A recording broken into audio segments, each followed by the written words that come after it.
Hello, नमस्कार. रुपा जगताप रेसिपीमध्ये आपल्या सर्वांचं खूप खूप स्वागत. आज आपण एक तांदळापासून खीर बनवते. मी एक वाटी तांदूळ घेतलेला आहे. तुकडा आहे, बासमती तुकडा आहे. तो आपण पाण्यामध्ये भिजत ठेवायचा आहे. एक अर्धा तास भिजत ठेवायचा आहे. तांदूळ आपले अर्धा तास भिजून झालेत. बघा, आपला अर्धा तास होऊन गेलाय भिजत घातलेला. हा बासमती तुकडा आहे. हा इकडे आपण दूध तापायला ठेवलेलं आहे.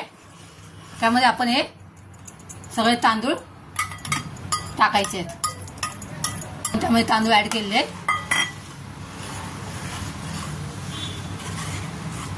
आणि छान नरम होईपर्यंत तांदूळ शिजवून घ्यायचे.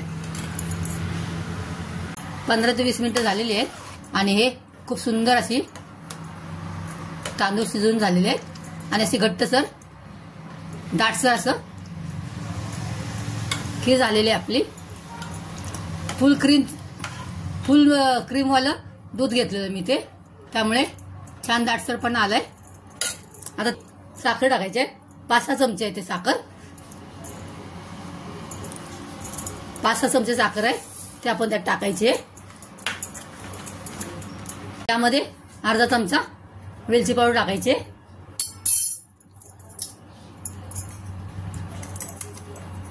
मोठा अर्धा चमचा आणि लहान असेल तर 1 चमचा आणि एकजीव करून घ्यायचा. परत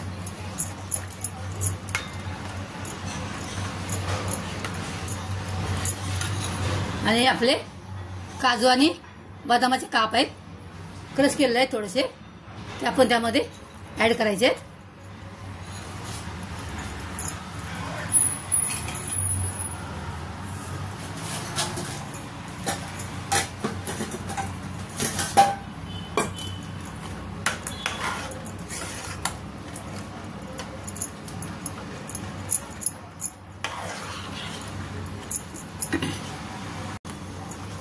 आपली खीर तयार झालेली आहे. आता फक्त शेवटी आपण त्यामध्ये हे त्यामध्ये मनुके टाकायचे.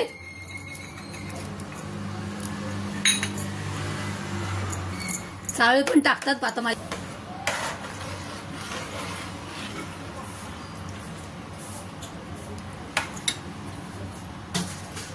तुम्हाला वाटीत मध्ये काढून दाखवलेली आहे. बघा, अशी आपली काजू बदामाने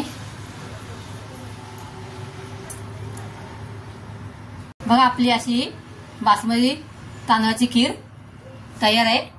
श्रावण महिन्यामध्ये नारळी पौर्णिमेला पण सर्वजण ही खीर करतात. फक्त त्यामध्ये नारळ ऍड करतात, ओला नारळ टाकून करतात.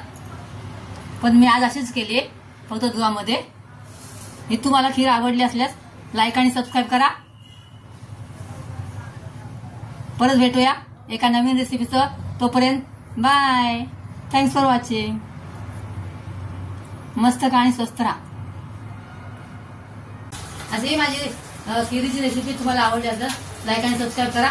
परत भेटूया एका नवीन रेसिपीसह. तोपर्यंत बाय. Thanks for watching.